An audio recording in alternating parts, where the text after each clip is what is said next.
A royal celebration meant for warmth and quiet legacy turned into a battlefield of loyalty and rejection.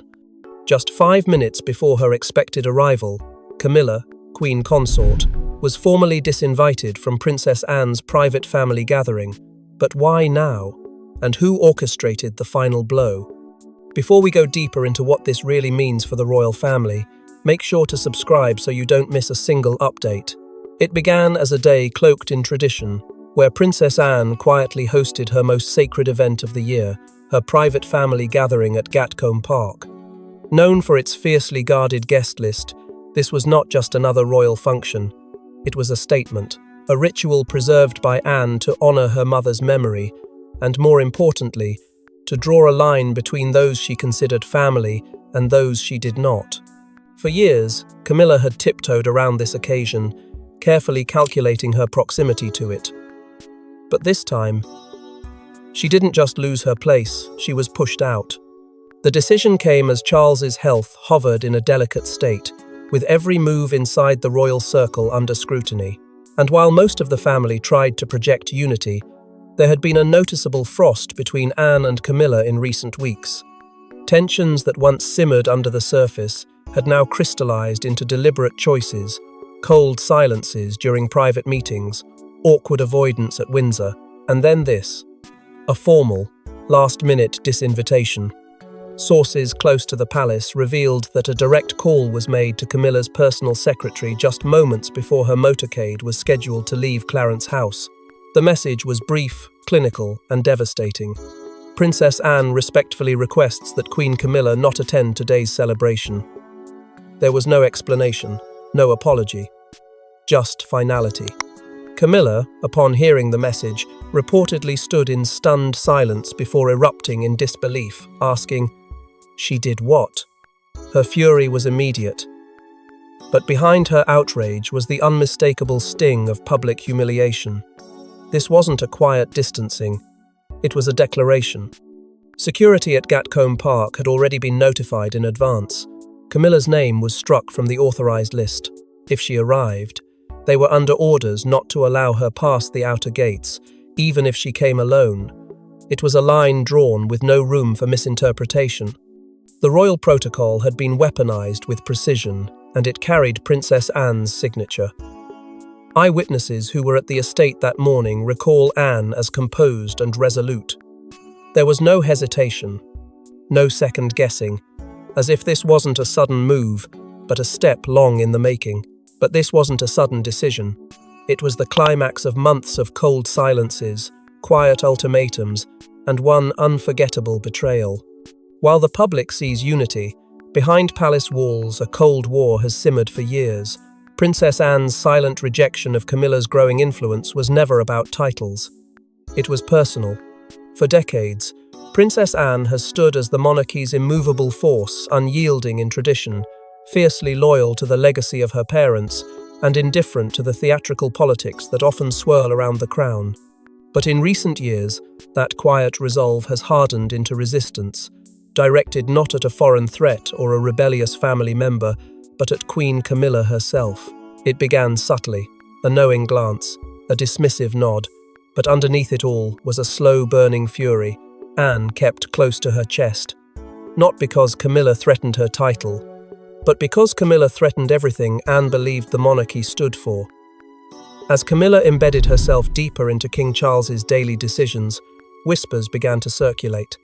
Anne, once a central figure in royal planning, was being edged out her voice, her counsel, her legacy, slowly overwritten by a consort who had mastered the art of quiet manipulation.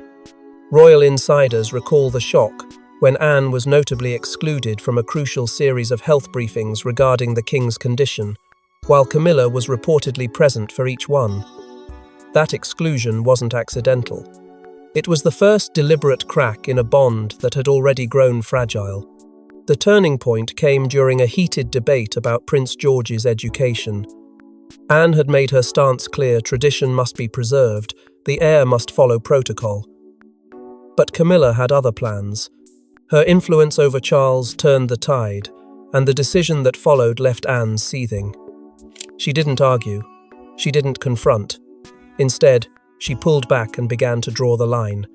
In a private conversation with William, she said the words that would echo through royal halls. "She's not one of us, and never will be." That wasn't said out of jealousy. It was a final declaration, a refusal to recognize Camilla as part of the institution Anne had bled for. And so began Anne's silent campaign. No public outbursts, no interviews, just quiet, deliberate exclusion. The first strike came weeks before the celebration, long before anyone outside the family knew what was brewing. Sources confirm Camilla's name was removed from an internal guest list long before the formal disinvitation was delivered.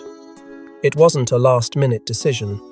It was a calculated move, rooted in long-standing conviction. For Anne, it wasn't about optics. It was about preservation. A quiet war fought not with swords, but with silence, legacy, and control. The celebration at Gatcombe Park was simply the most public sign that Anne had finally acted. But the real fracture wasn't just about power or protocol. It began with a secret Anne uncovered, and it changed everything. A sealed letter, a late-night delivery, and a truth that Princess Anne could never unsee. This wasn't just personal, it was explosive, and it put Camilla at the heart of a royal manipulation. The letter arrived under strange circumstances. No formal courier, no palace seal. Just a discreet, handwritten note slipped into the hands of Anne's most trusted aide, its wax seal unbroken, its contents untouched since the late Queen's passing. Anne recognized the handwriting instantly. It was her mother's, Queen Elizabeth II's unmistakable penmanship, delicate yet commanding, written in the final months of her life. The envelope bore no date, but it was clear from the language inside that the letter was not meant for public eyes, nor the royal archive. This was meant for Anne alone, an unfiltered truth, shared in confidence, left in silence. And it shattered every illusion she still held about Camilla's rise to power. Inside, Queen Elizabeth revealed her unease about the way decisions had shifted in the final years of her reign. The letter spoke, in veiled but pointed terms, about how Camilla had quietly gained influence over Charles, particularly regarding matters of succession. The Queen expressed concern that her son had been increasingly swayed away from long-standing traditions, no longer guided by duty but by voices unfamiliar with the crown's weight. One passage, as later described by palace insiders, carried an unmistakable warning. When the crown listens only to comfort, it forgets its duty. Anne read that line over and over, her hands trembling. And then she turned to the next, an allegation that Camilla had encouraged Charles to consider bypassing long-established succession protocols to modernize the monarchy in a way the Queen feared would divide the family forever. Anne didn't confront anyone. She didn't seek Charles' opinion. She didn't alert the courtiers. She placed the letter in a locked compartment in her study and spoke only to two people, William and Catherine. What was said in that room has never been publicly disclosed, but the aftermath was clear. From that moment, Anne's relationship with Camilla shifted into a colder, more deliberate silence.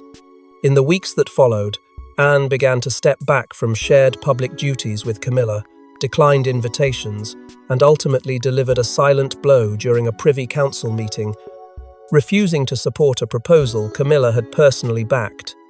Her decision wasn't emotional, it was strategic. She had seen something that confirmed every instinct she had ignored for years. And it came not from rumor or speculation, but from the one voice Anne trusted above all, her mother's. That letter reframed everything.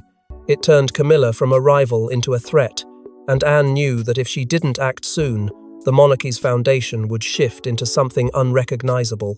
So she did what only a princess royal could do. She reclaimed control, starting with the one event that Camilla had never touched, never influenced, and never been welcomed into. The family celebration. Not a royal engagement, not a public affair, but a sanctuary of legacy. Anne was no longer willing to compromise. With the Queen's warning echoing in her heart, Anne made a vow, and it began with reclaiming the one event she still had full control over. Camilla's team was blindsided. A royal aide, white-faced and breathless, delivered the message. She was no longer welcome, her name removed, her seat withdrawn. And the reason? By order of the Princess Royal. The timing couldn't have been more deliberate or more devastating. 5 minutes. That's all that stood between Camilla's planned motorcade departure from Clarence House and the abrupt disinvitation that would humiliate her in front of her own staff. At exactly 10:55 a.m., the call came through. Not from a press secretary, not from a junior courtier, from Princess Anne herself. Calm, direct, uncompromising. The message to palace security was simple. Maintain dignity, not entry. There was to be no confrontation, no spectacle, just silence and a locked gate, a gesture more symbolic than any statement. When Camilla was told, her initial response was disbelief. She thought it had to be a mistake, some sort of logistical confusion. But the truth settled quickly. Her fury erupted not in public, but behind closed doors. She demanded answers, demanded to speak with Anne directly. No one from Gatcombe Park responded. It was a cold, calculated freeze-out. And she knew it. Within minutes, Clarence House was in chaos. Advisors scrambled to contain what was clearly an internal rupture made visible. Charles, caught completely off guard, was silent when first informed. Then, according to those present, he simply asked, "Why now?" No one had an answer he wanted to hear. As reality set in, Camilla reportedly called the act a declaration of separation. Not just a personal insult, but a warning that Anne no longer saw her as family, not truly, and certainly not as a figure of unity. For Camilla, it wasn't just about being excluded from a private event. It was about losing face, losing ground, and perhaps losing control over the narrative she'd spent years shaping. Inside Clarence House, tensions soared. Aides debated whether a public statement should be made, but Charles refused. Instead, he locked himself in his study, telling his advisors with unusual candor, "This may break the family for good." There were no apologies, no backtracking. The move was final. And it wasn't made in haste. Anne had been preparing for this moment. Every detail, down to the timing of the message, was orchestrated to reclaim what she believed had been compromised: legacy, tradition, order. Camilla's absence from the event wasn't just about personal grievance. It was a symbolic removal, a refusal to allow someone she viewed as an outsider to embed herself any deeper into the sacred core of the royal bloodline. But Anne wasn't done. Her next move proved this wasn't about petty revenge, it was about drawing a line between legacy and intrusion. As the gates opened at Gatcombe Park, one thing was clear. This wasn't just a celebration. It was a royal message. The guest list spoke louder than any official statement, and Camilla's absence was deafening. Every detail of the gathering had been orchestrated with purpose, and every name on the list carried weight. This was not a haphazard family affair. It was a deliberate redefinition of the monarchy's emotional core. Only the bloodline of Queen Elizabeth II was present. That distinction wasn't an accident. It was the message. The room was filled with direct descendants and their children, each representing a piece of the Queen's legacy. Missing were those whose loyalty had frayed, or whose influence threatened the balance. Camilla wasn't the only one omitted, but hers was the loudest silence. There was no seat reserved, no placeholder set. It was as if she had never belonged at all. Zara Tyndall and Peter Phillips, Anne's children, reportedly played a crucial role in shaping the evening. This wasn't just their mother's statement, it was a unified effort from a branch of the family often overlooked, now reclaiming their voice. They coordinated everything with Anne. The order of arrival, the seating chart, even the moment of silence held for Queen Elizabeth before the evening's toast. And the names present revealed the line that had been drawn. William and Catherine arrived early, with all three of their children, George, Charlotte, and Louis, at their side. Their presence wasn't merely ceremonial. It was symbolic. The future king and his family, standing in solidarity with the Princess Royal. Their quiet support echoed more powerfully than any formal address. Conspicuously absent was Charles. Whether out of loyalty to Camilla or discomfort with the divide, he remained at Clarence House. Prince Andrew was not seen, nor was Harry. Whatever the reasons for their exclusion, the result was clear: this was a portrait of the monarchy as Anne believed it should be. Traditional, restrained, united by blood and duty, not restructured by marriage or influence, not blurred by modern convenience. One eyewitness claimed Catherine and Anne stepped away from the group for a private conversation that lasted nearly 20 minutes. What was said remains between them, but the gravity of that moment, just before dinner, left an impression, as one insider put it. It was like Anne was building the monarchy she believes in, without interference.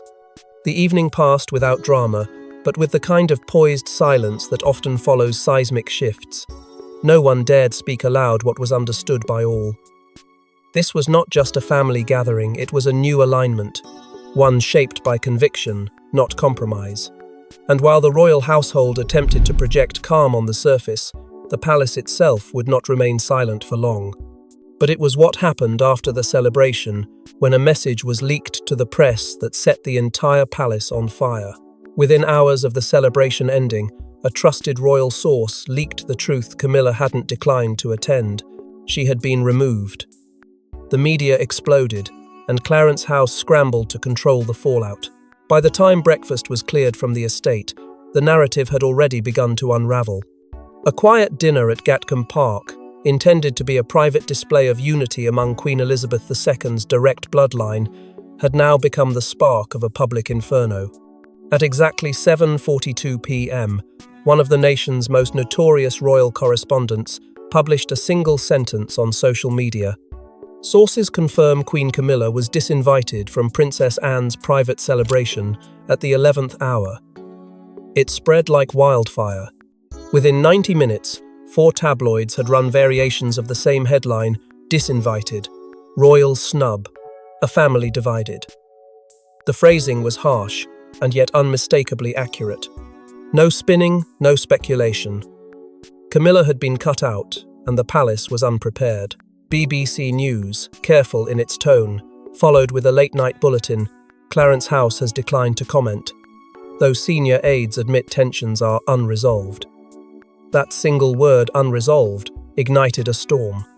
Camilla's public image, carefully constructed over 2 decades of rehabilitation, now hung in the balance. Her PR team moved swiftly, issuing a statement blaming the incident on a regrettable miscommunication in scheduling. But the damage had already pierced the surface. No one was buying it, not the press, not the public, and certainly not those inside the royal household who had witnessed the growing fracture firsthand. There had been no miscommunication. There had been a message. Meanwhile, Charles found himself paralyzed between personal loyalty and institutional collapse. Hours after the headlines broke, he released a vague, emotionally neutral statement asking for respect and privacy as the family enjoys time together. It was too little, too late. The public saw through the veil. Behind the walls of Clarence House, aides were reportedly furious at how quickly the situation had spiraled out of control. One insider admitted that the speed of the leak left everyone flat-footed and fractured.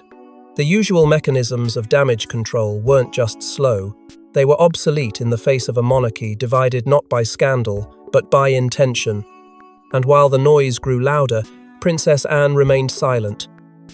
No press release, no denial, no rebuttal. Her refusal to engage became its own declaration. That silence, from a senior royal known for her brutal honesty, echoed louder than the chorus of commentary. It was final. It was absolute, and it placed the burden of chaos squarely on the shoulders of those who had underestimated her resolve. As panic simmered behind closed doors, the message was no longer just about Camilla's absence. It was about Anne's authority, her vision for the future, her refusal to be sidelined. As media fires burned, one voice finally broke the silence, and it came from someone no one expected. With the monarchy in uproar and alliances unclear, Catherine, Princess of Wales, released a cryptic yet powerful statement, standing by Princess Anne and hinting at truths yet to be revealed. In the aftermath of media chaos, public confusion, and mounting speculation, The silence from senior royals had become deafening. Clarence's house remained guarded.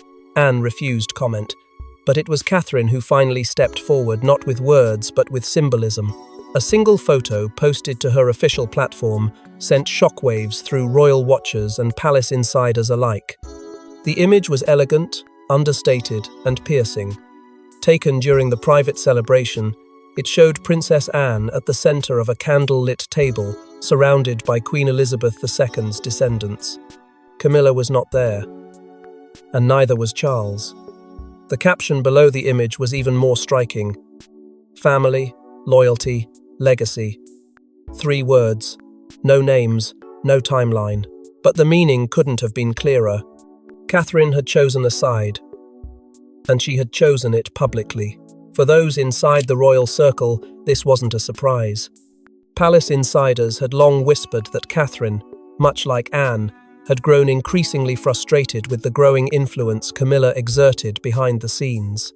From subtle changes to royal duties to private access to the king, Camilla's presence had become more than ceremonial. It had become strategic.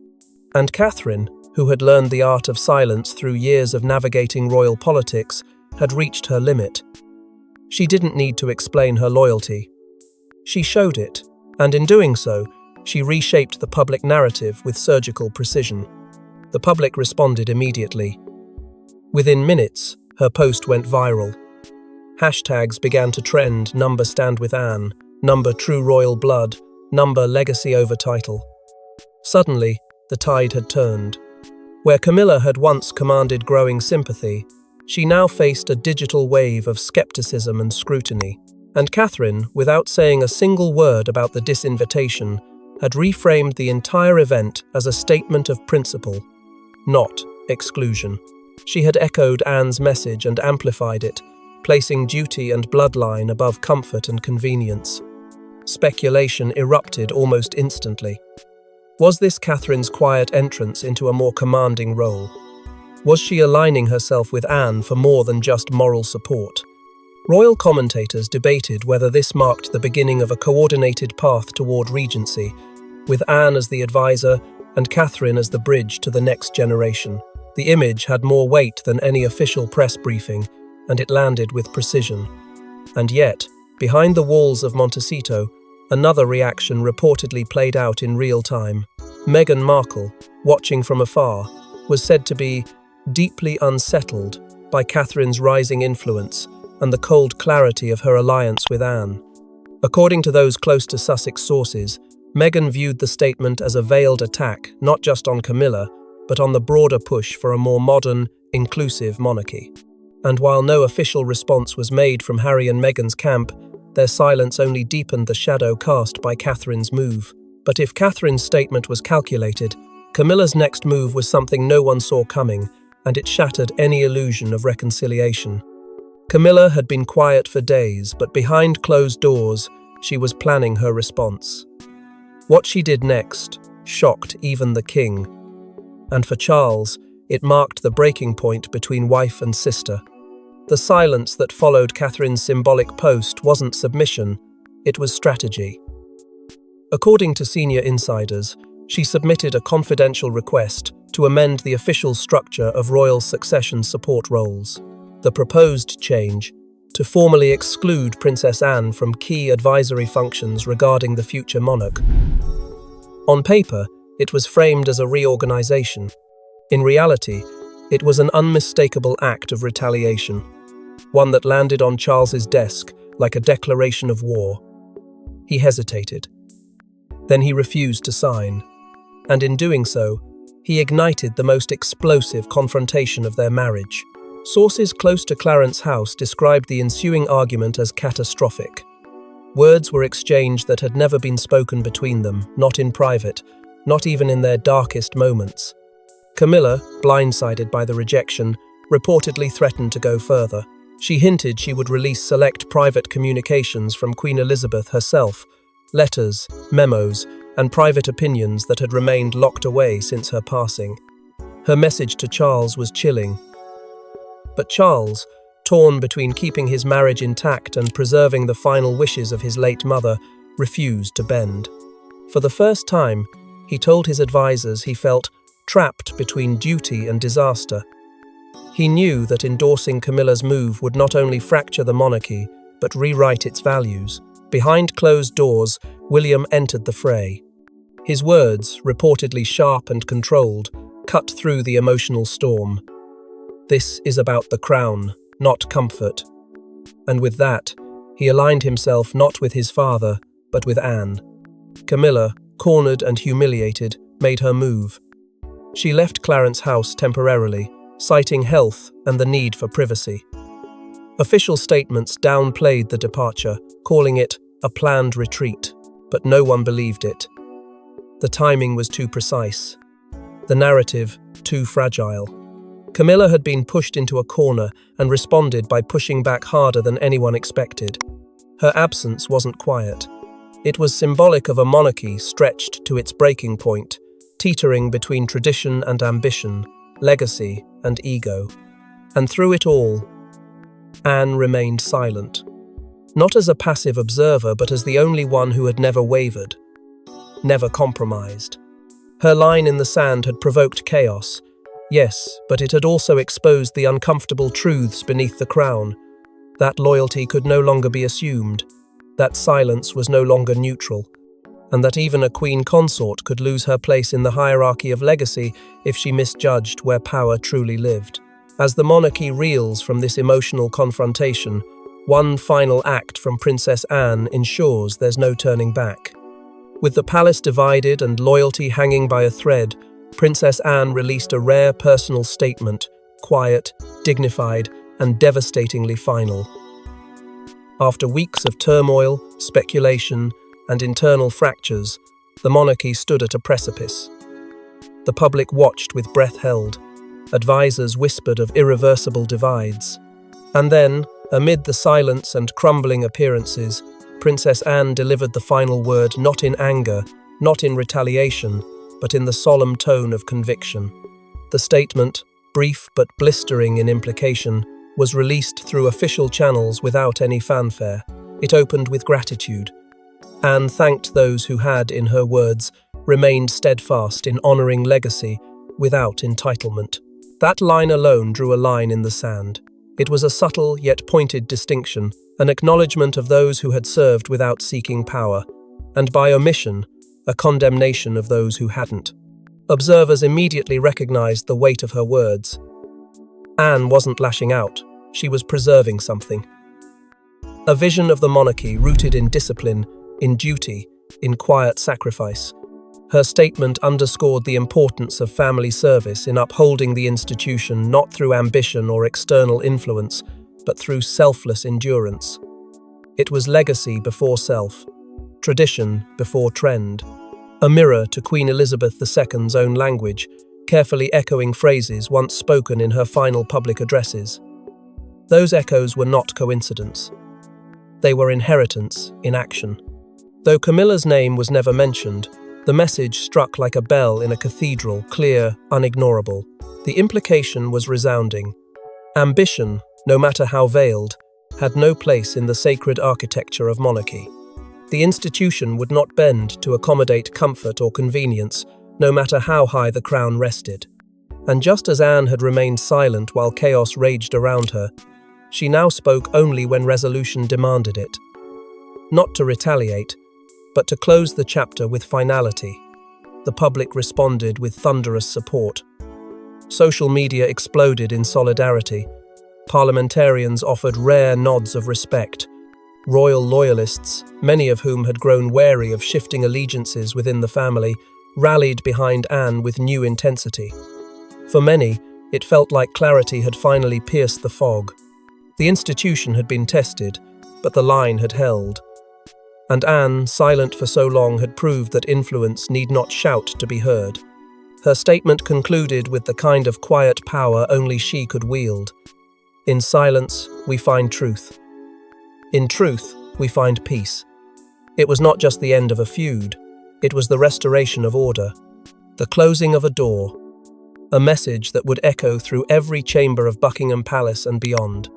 And so, what began as a disinvitation became something far more profound, a redefining of the monarchy's emotional center, and a warning to anyone who dares bend it for personal gain. Thanks for watching. Don't forget to like and subscribe, and we will see you in the next one.